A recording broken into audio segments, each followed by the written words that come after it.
the 20.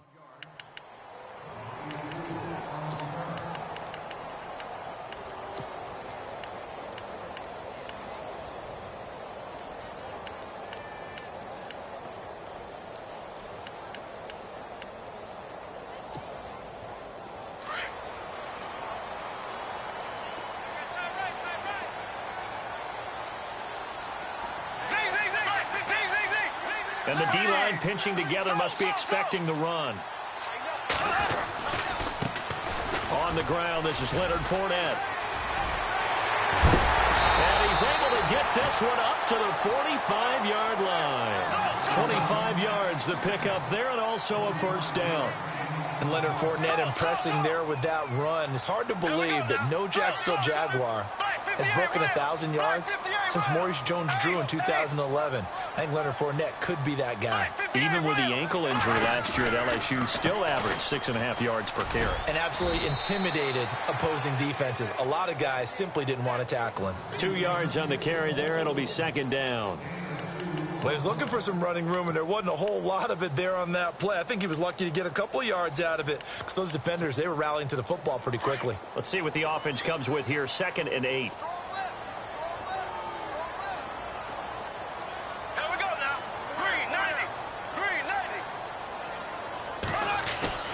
To throw, it's Bortles. Under pressure here, and down he goes.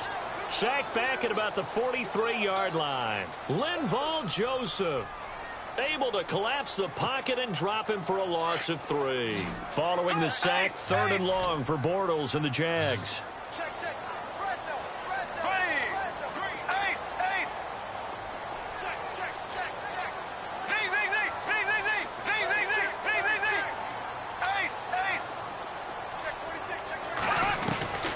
Working from the gun, it's Bortles. And he's got it to Hearns. And he's got the first before the 39-yard line. A Jacksonville first down on a pickup of 17. First down and 10 now for the offensive group.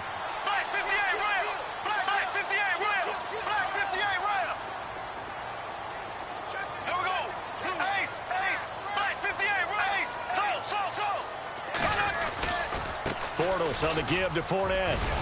And able to push his way forward here for a good little gain. 5 yards is the tally on first down. That brings up 2nd and 5. Partner, I think from our experience together, we have learned that most offensive coordinators are going to tell you, if I'm going to run the football on first down, I've got to get at least 4 yards. They got 5 here. They've got to feel pretty good about that one. 2nd down following the run.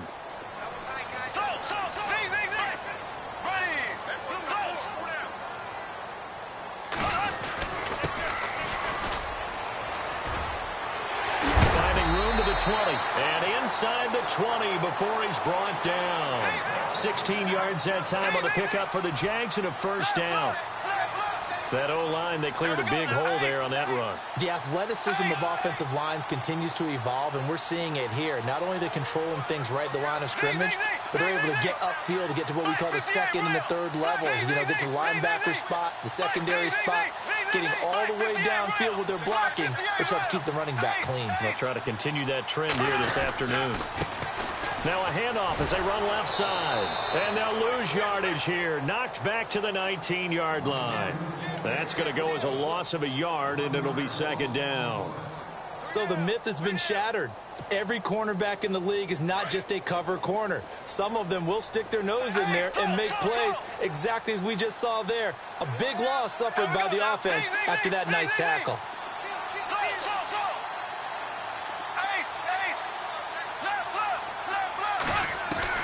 Now they'll throw it. Bortles. Throwing middle, but it's incomplete. Allen Robinson, the intended receiver. And it's 3rd down. When I watched that play, I thought about what my coaches had told me in the past. The biggest teaching point, get your head around. Locate the football so you can make a play on it while it's in the air. That's exactly what he did there. That was nice. Now they're coming up on play number 8 of this opening drive, but they're looking at a 3rd and long.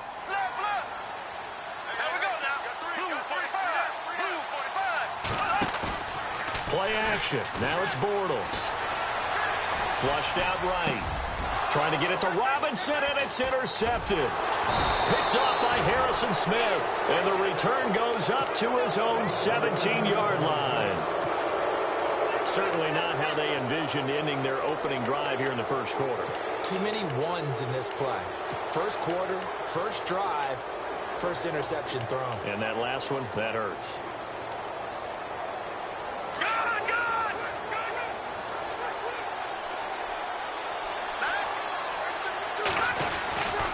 A former Seminole back home in Florida. It's Dalvin Cook. And he'll get this up to the 34-yard line. And give him 17 yards that time, as that'll move the chains. Well, last year, I'm not sure we saw very many of those runs, did we, from the Vikings? I mean, they had the poorest rushing attack in the league. Just 75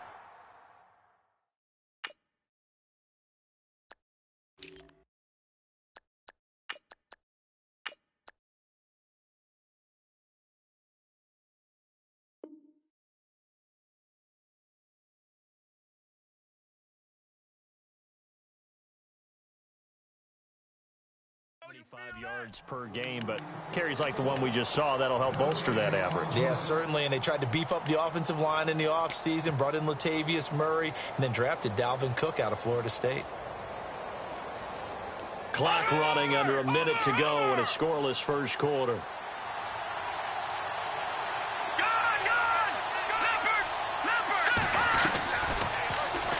They'll go option on second down, right side. And he'll get this one up to about the 39 here. He'll get 5 out of the keeper, but now it's third down. Well, if you're going to run the read option, typically, you've got to keep an eye on the defensive end. And what does that mean? What are you looking for with a defensive end? Well, you want to play off of what he does. If he collapses inside towards the running back, then you pull it and take it yourself outside in. If he stays outside, you go ahead and leave it with the running back. In this case, pulled it and got good yardage himself. From the gun on third down, Keenum. And that's caught inside the 35. And he takes this one down all the way near the 30. A really good pickup of 28 yards. Back now with Charles Davis. I'm Brandon Gaudin. Second quarter begins with the Vikings holding the football. And they're on the move here. They've got it 1st and 10.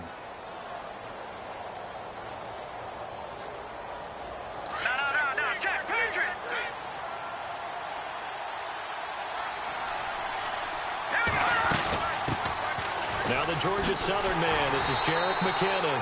No dice this go-around. He's hit behind the line and taken down. It's a loss of 4 there, bringing up second down.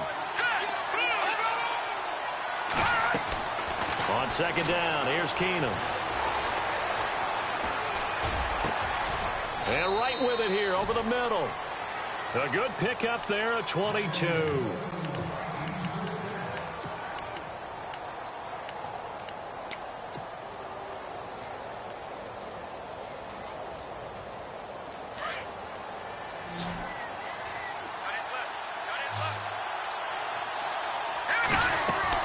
From the red zone now, Keenum. Accelerating, and off he goes. He's at the 50, the 30, past the 20. And he will take this one home. It's a touchdown. Short throw, pick 6 right there. Those linebackers, they love when those short throws come and those eyes get real wide, don't they? How about the anticipation on the play? Reading, reacting, and then the ability to catch the football and take it in the opposite direction.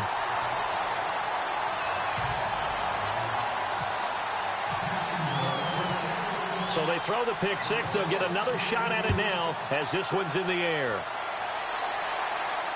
This is fielded at the goal line. And he's up past the 20 to the 22-yard line. I want to give a hat tip real quick, Charles, to J.J. Watt before the possession switches here. Walter Payton, NFL Man of the Year. They totaled up how much he helped raise for hurricane relief, $37 million. Incredible. Hurricane Harvey, which really hit the Houston area in a big way, and his original goal was $200,000. So congratulations to J.J. Watt and all the people who participated. And Greg Olsen of the Panthers, Benjamin Watson of the Ravens, both. And it's intercepted. Picked off at the 24. And they will take over at the 26-yard line. Before the offense changes hands here, let's look back at the Super Bowl February 5th. What a game. I know you were there calling it offensively, though. Impressive on both sides. It certainly was, and let's face it, if you're in Minnesota, it's cold outside, but you talk about the offenses, they heated up in a big... And he takes it in. Touchdown, Jacksonville. A great effort there. 26 yards. And the Jaguars add on to their lead. Well, partner, that was another explosive run, and one thing I've learned in our time in this game, yes, the offensive line has to get a lot of credit, but for big runs to occur, the wide receivers have to block well downfield. And then you have to have a good guy carrying the ball, too, right? Oh, without a doubt. You need that difference maker lugging the rock. To return, here comes Marcus Sherrills. And he'll get it up across the 20 to the 21-yard line. Vikings coming out here again to take over on offense. And this is a crew, obviously, that was so close, Charles, to becoming the first-ever team to play a Super Bowl in their own stadium. So disappointment in that last game against Philly. But overall, I think they've got to be pretty pleased with the season. They have to be, because they put it all together.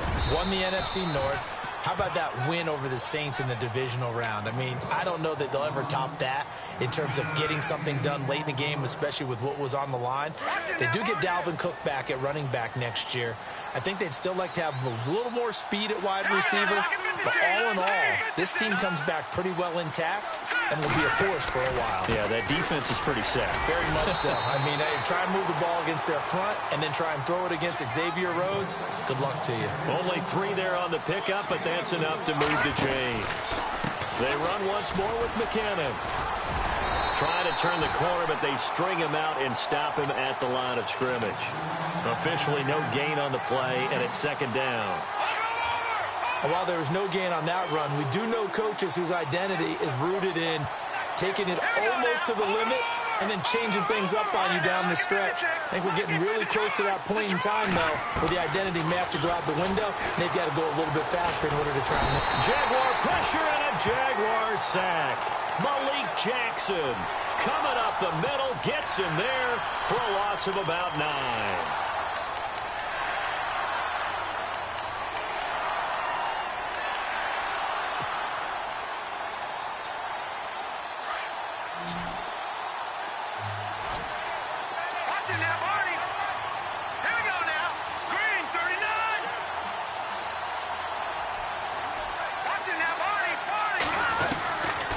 Third and long, it's Keenum. Escaping the pressure right. Going deep for Diggs. And for the third time here in this half, it's intercepted. Picked off by Jalen Ramsey. And he'll get it all the way down inside the 35-yard line. Jags taking over on offense here in a second. And what a season, Charles, it was for Jacksonville. Some people did like them as a dark horse coming into the year, and they really responded. Heard recently at one of the, all-star games, college all-star games, a scout saying, well, heck, haven't they been the dark horse for the last 5 years coming into the season? And he seemed a little bit bitter, so I'm going to let him go on that one. But the point is well taken. They have been building towards this. Really good drafts, really supplemented in free agency. And, yeah, they were a dark horse, but they played awfully well. 11 wins, 2 more in the playoffs. I think right now they'd love to get Allen Robinson back at wide receiver and add another playmaking tight end.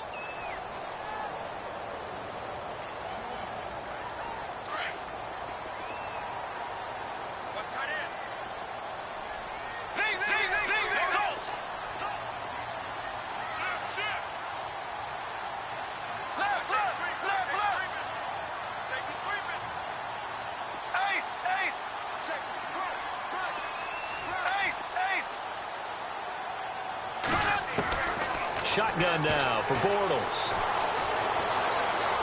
Flush to his right. Looking right sideline, but it's incomplete. The running back, Leonard Fournette, his intended receiver. And that'll bring up second down. I know our vantage point might be a little bit better way up here, but that looked like an ill-advised throw to me. I didn't see anything open, and this play just didn't look right from the beginning. It did not. I thought he might get outside and just chuck it away. Dangerous pass, incomplete.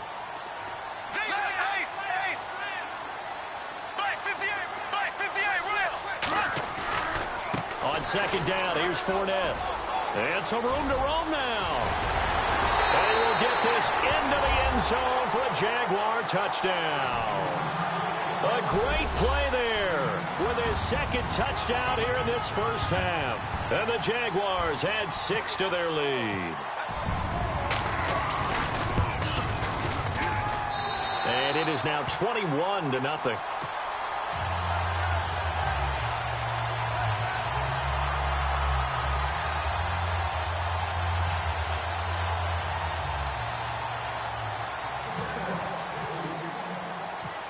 Here's Lambeau out to kick this one away. This will be fielded at the 6. And he'll take this one near the 25, call it the 26-yard line. And out now come the Vikings. And some dangerous territory. You're already down 3 scores. A 3-and-out here, or an inability to put any points up. This one might be over by half. Yeah, and what you also have to guard against is calling every play for a big shot downfield. You know, thinking you're going to get all these points back on one drive. You're not. And last time I looked, it's still the first half. I'm not saying you have ultimate patience here, but you also don't have to go ahead and force everything either. 2 minutes to go here in the first half. Back with more from Jacksonville. Don't go anywhere. We'll be back after this.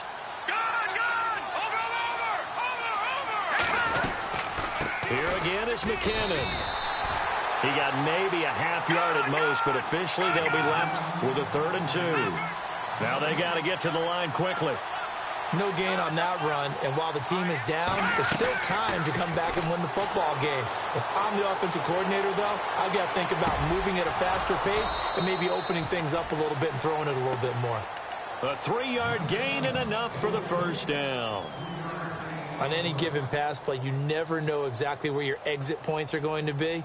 On this play, he was flushed to his left, still on the run, able to accurately throw the football for a nice first down. They'll run it now out of the gun. And that play is blown up, losing yardage back at the 35. That's going to go as a loss of 2, and it'll be 2nd down. With the struggles we're seeing up front for the offense today, they've got to think about changing up their play calling. Some screens, some draws, some quick-hitting plays in order to try and supplement the run game. You don't totally abandon it, but you try and give it a little bit of help. He's got it complete to Stephon Diggs. A good pickup there of 22. Thus far, it hasn't been a real fun half for them, but a play like that may get them off the schneid a little bit, get them loosened up and moving. Kind of seems like they've been sleepwalking and still sitting on 0 points. And it's not always making an adjustment. Sometimes it's just going back to what you know can work and finally getting it done.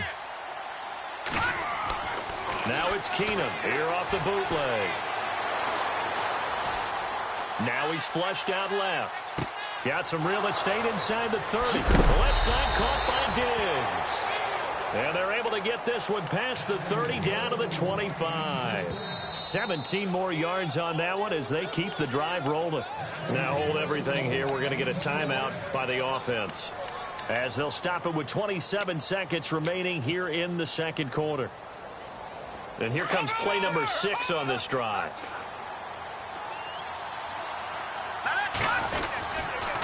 They run it with McKinnon.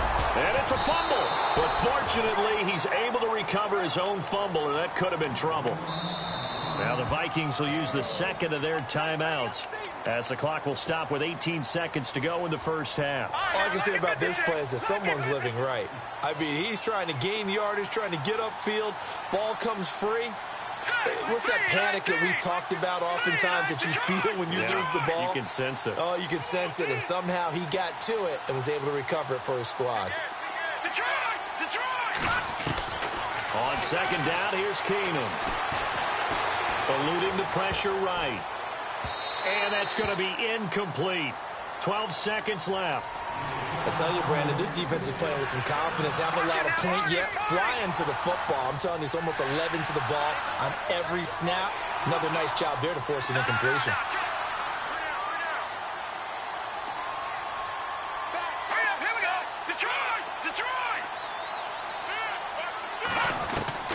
Throwing is Keenum on third down. Flushed out right. Looking for the end zone. And that will be incomplete. 4 ticks left here on the clock. Well, that was certainly an aggressive call and an aggressive play. Instead of just going for the first down, took the shot in the end zone, went for the touchdown. And on third down, they said, forget about the sticks. We want 6. And Forbath will put this one through, and the drive will wind up yielding 3. So they're still down, but they are able to salvage 3 here heading into the lockers. This is what you work on from the beginning of training camp. Heading into the half, put some points on the board. No matter what the score says at that point, you've accomplished what you set out to do. That's it for the first half. 2 more quarters to go. We'll have plenty more to see after the break.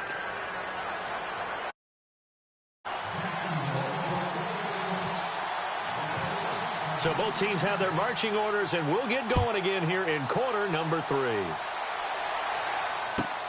Fielded about a yard deep. And he loses the football the second time. Taking it right down Broadway. And they will score. It's a Jacksonville touchdown. Tommy Bohannon taking it in. And the Jaguars add on to their lead.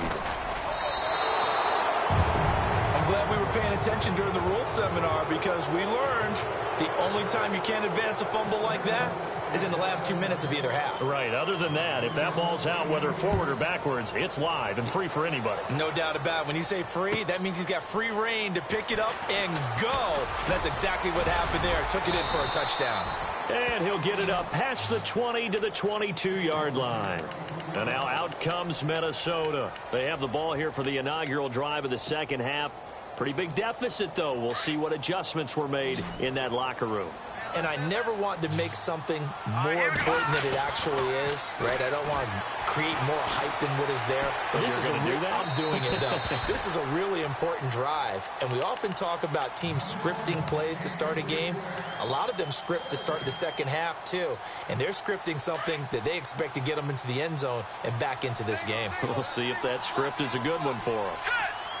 Slot man moves right.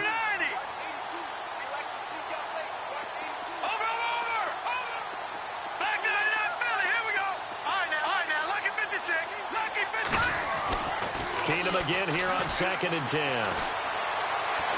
He's going to rifle one deep left side. And they went for a big play through the air on 2nd down. Couldn't connect. Now it's 3rd. And attempted a deep ball there. They didn't get it. But, boy, they're going to need a few of those to actually hit in order to get back into this game. Good thing they do have a little bit of time here still left in the contest. Decent-sized deficit, but not one that they can't manage.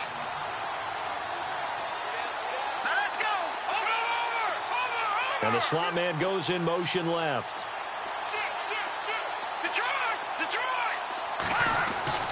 Throwing on 3rd down, Keenum. And the Jags get to him as down he goes. Calais Campbell with a big-time sack on 3rd down. And it'll be a loss of 7. And how about this? 4th and long, and they're going to go for it. They are going for it. Keenum. And his pass is intercepted for the 4th time today. Picked off at the 30. And he will take this one home. It's a touchdown. This D wanted to put it away before we even get to the 4th quarter, widening that margin a bit further. And while they won't just empty the bench just yet, if you're a backup, start loosening up. I think you'll get a chance to play before this one is over now with that type of a cushion. And they're able to up the lead by 1 more.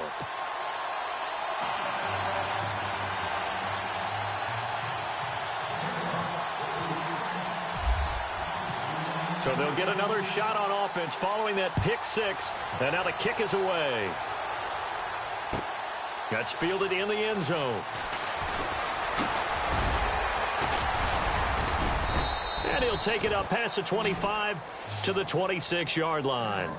The Vikings offense now, they get ready to head back on the field. And they gave up the pick 6, and now they'll be looking to right the ship here. Now, as a quarterback, are you a little more cautious this go-around?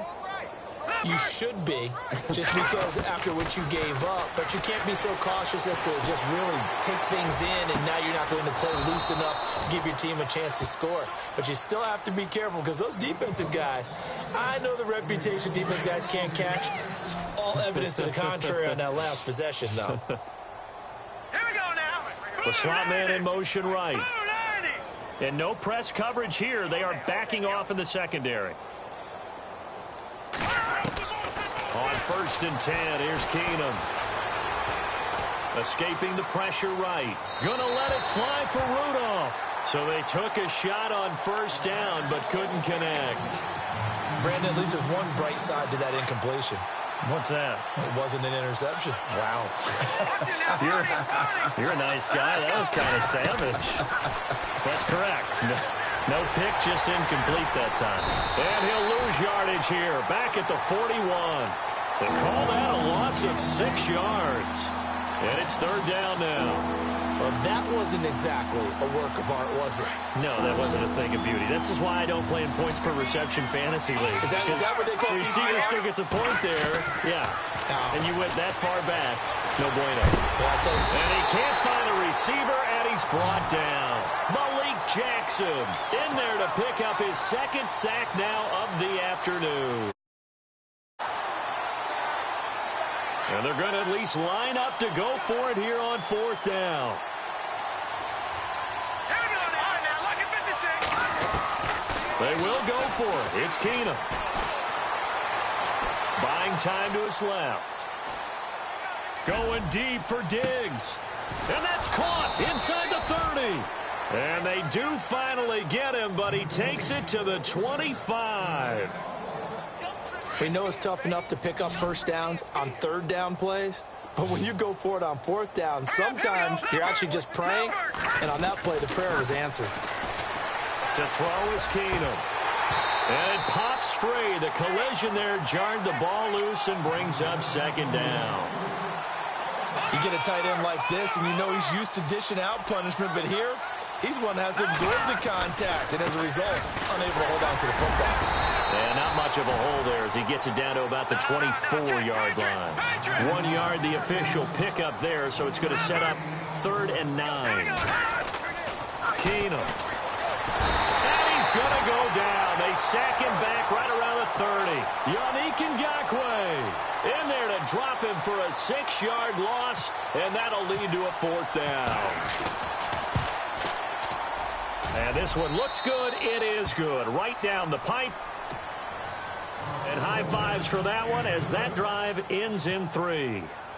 Well, I guess we're at the stage here where they wouldn't say no to any points, but I don't think field goals are what they're looking for here in the 2nd half. I don't either, Brandon. When you're down as much as they are, that's the sign of a head coach waving the white flag to me. And not a bad return here. He gets it out to the 25-yard line. Here comes the Jaguars offense as they get set here. They built a good 1st half lead. Now they have a chance to add on to it. And what I'm thinking is that the offensive staff spent the entire halftime just working with them on, here's what we think they're going to do to attack us in the 2nd half. Nice 1st half that we've had, guys, but be prepared for some change-ups. Well, this is taken in. It's complete. And he takes this one all the way across midfield into enemy territory down to the 40-yard line.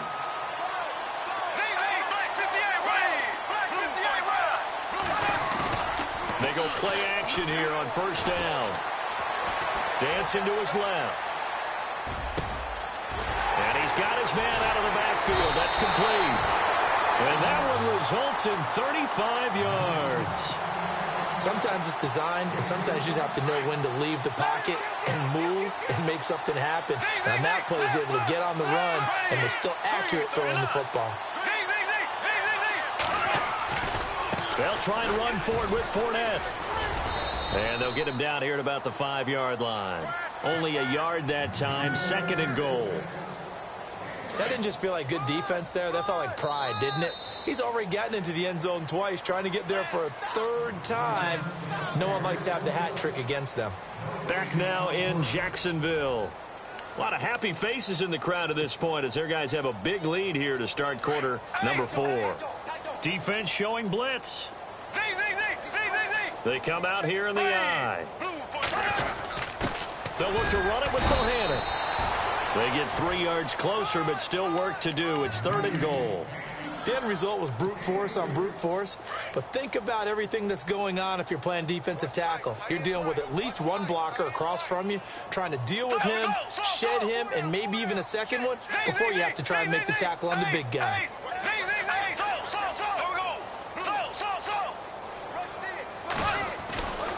They'll try to punch it in with Fournette. And this will result in him losing yardage back to the 3. A loss of a yard, and it brings up 4th. Now, this feels like old-school football because this has turned into a good old-fashioned goal line stand. So on offense, what do you do now? Do you decide to run it or throw it if you go for it on 4th down?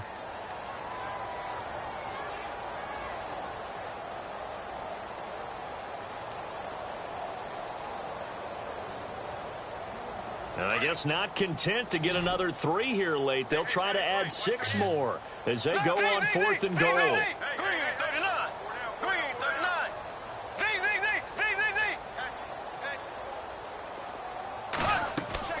They'll go for it. It's Bortles.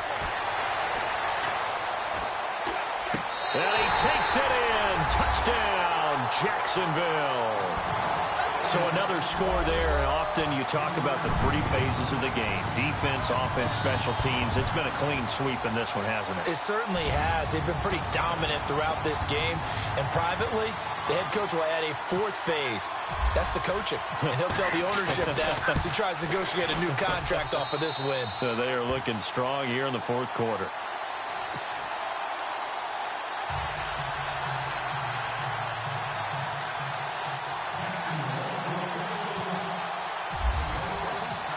Here's Lambeau out to kick this one away. This one fielded at the 5. And he'll make it across the 20 as his guys will set up shop at the 23-yard line. Comes Minnesota. They get 3. It's not what they wanted. They wanted 6, but they got at least something. They mustered something out of the drive.